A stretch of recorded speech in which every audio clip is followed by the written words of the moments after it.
Movie की शुरुआत David नाम के एक आदमी से होती है। वह सड़क पर फोन पर बात करते हुए जा रहा होता है। तभी उसे एक भिखारी दिखाई देता है और अचानक उसका एक्सीडेंट हो जाता है। डेविड तुरंत उसके पास भागकर जाता है और उसे मुंह से सांस देकर उसकी जान बचा लेता है। डेविड सोचता है कि अगर उस भिखारी की जगह उसका खुद का एक्सीडेंट हो जाता तो भी उसे कोई खास गम नहीं होता, क्योंकि उसने मौत और जिंदगी को बहुत करीब से देखा है और उसे पता है कि जिंदगी की असली कीमत क्या होती है। इसके बाद डेविड घर जाता है और एक पेंटिंग निकालकर देखने लगता है। इस पेंटिंग में एक आदमी नदी के किनारे बैठा हुआ दिखाई देता है। यहीं से मूवी फ्लैशबैक में चली जाती है। फ्लैशबैक में डेविड नदी के किनारे मछली पकड़ रहा होता है। वहीं उसकी मुलाकात मेघ नाम की एक लड़की से होती है। डेविड की नजर उसके हाथ पर लगे चोट के निशान पर पड़ती है। मेघ बताती है कि कुछ समय पहले उसकी फैमिली का कार एक्सीडेंट हुआ था, जिसमें उसके पेरेंट्स की मौत हो गई और उसकी बहन सुसान को पोलियो हो गया। उसके हाथ पर लगी चोट भी उसी एक्सीडेंट की वजह से है। जब मेघ जाने लगती है तो डेविड उससे पूछता है कि वह कहां रहती है। मेघ बताती है कि वह अपनी आंटी रूथ के घर रहती है, क्योंकि उसके परिवार में अब उनके अलावा कोई नहीं बचा। डेविड यह सुनकर बताता है कि वे तो पड़ोसी हुए, क्योंकि उसका घर रूथ के घर के बिल्कुल बगल में है। डेविड की रूथ के बच्चों से भी अच्छी दोस्ती हो जाती है। वह अपना काफी समय उन्हीं बच्चों के साथ बिताने लगता है। अगले दिन डेविड मेघ से उसकी बहन के बारे में पूछता है। तब मेघ बताती है कि सुसान उसकी सगी बहन नहीं, बल्कि स्टेप सिस्टर है। वह यह भी कहती है कि सगी बहन और स्टेप सिस्टर के रिश्ते में काफी फर्क होता है। एक दिन सभी बच्चे रूथ के घर पर इकट्ठा होते हैं। रूथ बताती है कि वह कार्निवल फेस्टिवल में शॉर्ट स्कर्ट पहनकर डांस किया करती थी। रूथ अपने बच्चों को पूरी आजादी दे रखती थी। वह उन्हें शराब पीने और सिगरेट पीने तक से नहीं रोकती थी और किसी भी चीज के लिए ज्यादा मना नहीं करती थी। बच्चों के साथ उसका व्यवहार भी काफी खुला हुआ था। उसी रात कुछ लड़के मेघ को बिना कपड़ों के देखने का प्लान बनाते हैं। डेविड ऐसा करने से मना कर देता है, लेकिन बाकी लड़के नहीं मानते और एक पेड़ पर चढ़कर उसे देखने लगते हैं। तभी मेघ कमरे की लाइट बंद कर देती है और उन्हें कुछ भी दिखाई नहीं देता। अगले दिन रूथ सभी बच्चों को पेड़ पर चढ़ना सिखा रही होती है। वह मेघ से भी ऐसा करने को कहती है, लेकिन मेघ मना कर देती है। रूथ इसे अपनी बेइज्जती समझती है और सजा के तौर पर मेघ और उसकी बहन सुसान को कपड़े धोने के लिए कह देती है। इसी दौरान डेविड एक दुकान पर बर्गर खाने जाता है। वहां मेघ भी पहुंच जाती है और उससे अपने लिए बर्गर खरीदने को कहती है। वह बताती है कि उसने 2 दिन से कुछ नहीं खाया है। रूथ उसे खाना नहीं देती और हमेशा यह कहकर परेशान करती है कि वह मोटी हो रही है। डेविड को रूथ का यह व्यवहार बिल्कुल समझ नहीं आता। अगले दिन मेघ डेविड के घर आती है और उसे एक पेंटिंग देती है। यह वही पेंटिंग होती है जो हमें मूवी की शुरुआत में दिखाई गई थी।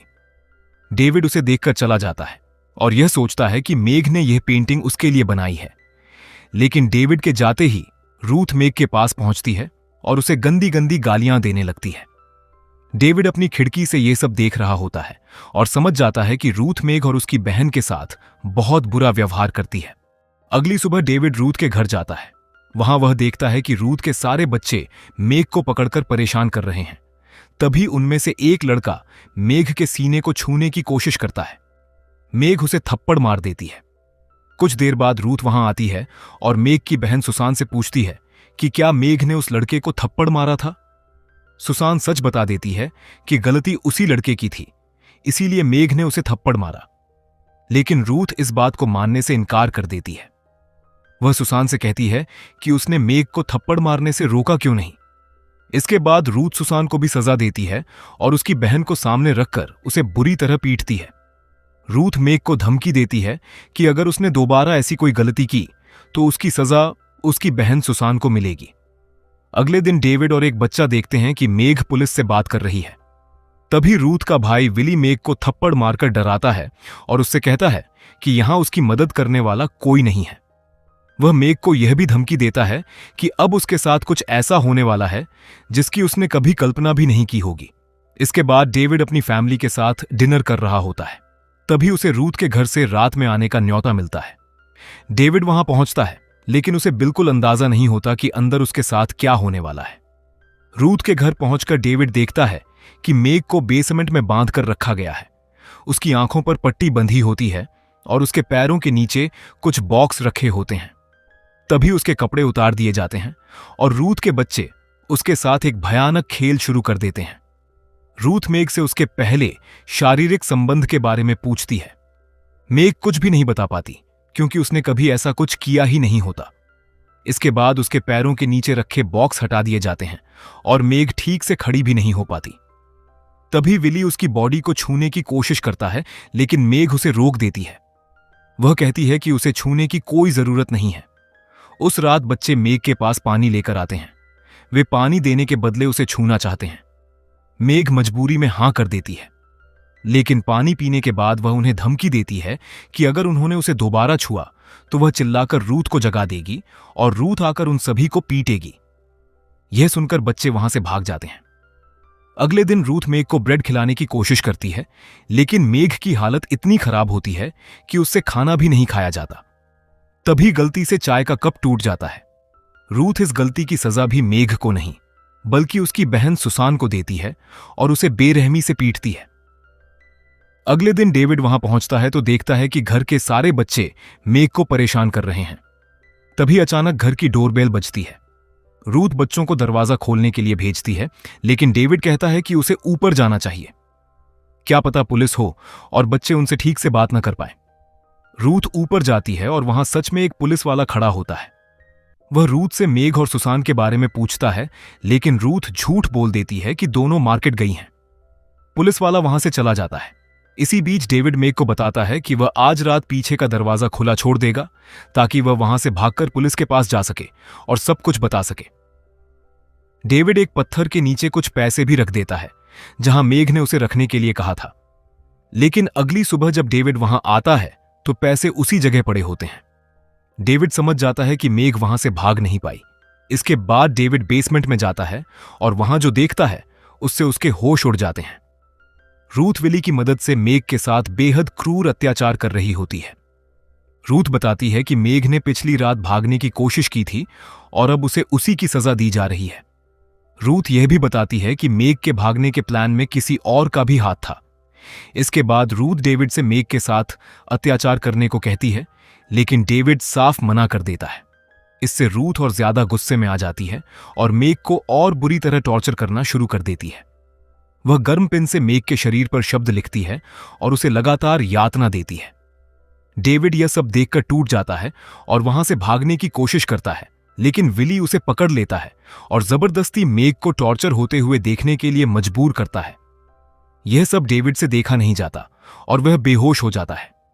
जब डेविड को होश आता है तो वह खुद को बंधा हुआ पाता है, लेकिन किसी तरह वह अपने आप को छुड़ा लेता है और मेग के पास जाकर पूछता है कि वह पिछली रात भाग क्यों नहीं पाई।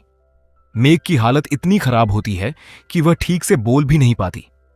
तभी सुसान बताती है कि मेग इसीलिए नहीं भाग पाई क्योंकि अगर वह अकेली चली जाती तो रूथ और विली सुसान को ही टॉर्चर करने लगते। यह सुनकर डेविड को बहुत गुस्सा आता है। वहीं रूथ पड़ी हुई होती है और तभी डेविड के दिमाग में एक आइडिया आता है। वह रूथ के ऊपर हमला करता है और आखिरकार उसे मार डालता है। इसके बाद विली डेविड से लड़ने लगता है। दोनों के बीच जमकर लड़ाई होती है। डेविड किसी तरह विली को रोकने की कोशिश करता है। इसी दौरान घर से बाहर निकलते समय पुलिस डेविड को देख लेती है। डेविड तुरंत बेसमेंट की तरफ भागता है और वहां बच्चों को सुरक्षित करने की कोशिश करता है। डेविड मेग के पास जाकर लेट जाता है। मेग उससे पूछती है कि क्या वह उसकी और सुसान की देखभाल करेगा। डेविड कहता है कि हां, वह जरूर उनका ख्याल रखेगा। इसके बाद वह मेग से कहता है, आई लव यू। लेकिन तभी मेग अपनी आखिरी सांस ले लेती है। इसके बाद मूवी दोबारा प्रेजेंट टाइम में आ जाती है। डेविड उसी नदी के किनारे बैठा होता है। तभी उसे पानी में मेग की परछाई दिखाई देती है और इसी के साथ मूवी खत्म हो जाती है। दोस्तों, यह मूवी एक नॉवेल पर आधारित है जिसका नाम दी गर्ल नेक्स्ट डोर है, लेकिन इसकी कहानी एक सच्ची घटना से प्रेरित है। यह 16 साल की लड़की सिल्विया लाइकेंस की दर्दनाक कहानी से जुड़ी हुई है, जिसकी हत्या गर्ट्रूड बानिशेव्स्की और उसके आसपास के बच्चों द्वारा किए गए भयानक अत्याचारों के बाद हुई थी। और हैरान करने वाली बात यह है कि असली घटना में सिल्विया को मूवी में दिखाई गई घटनाओं से भी ज्यादा क्रूर यातनाएं दी गई थीं। अगर आप इस केस के बारे में और जानकारी चाहते हैं तो सिल्विया लाइकेंस केस के नाम से सर्च कर सकते हैं। तो दोस्तों, यह था द गर्ल नेक्स्ट डोर का पूरा एक्सप्लेनेशन। आपको यह मूवी कैसी लगी कमेंट करके जरूर बताइए।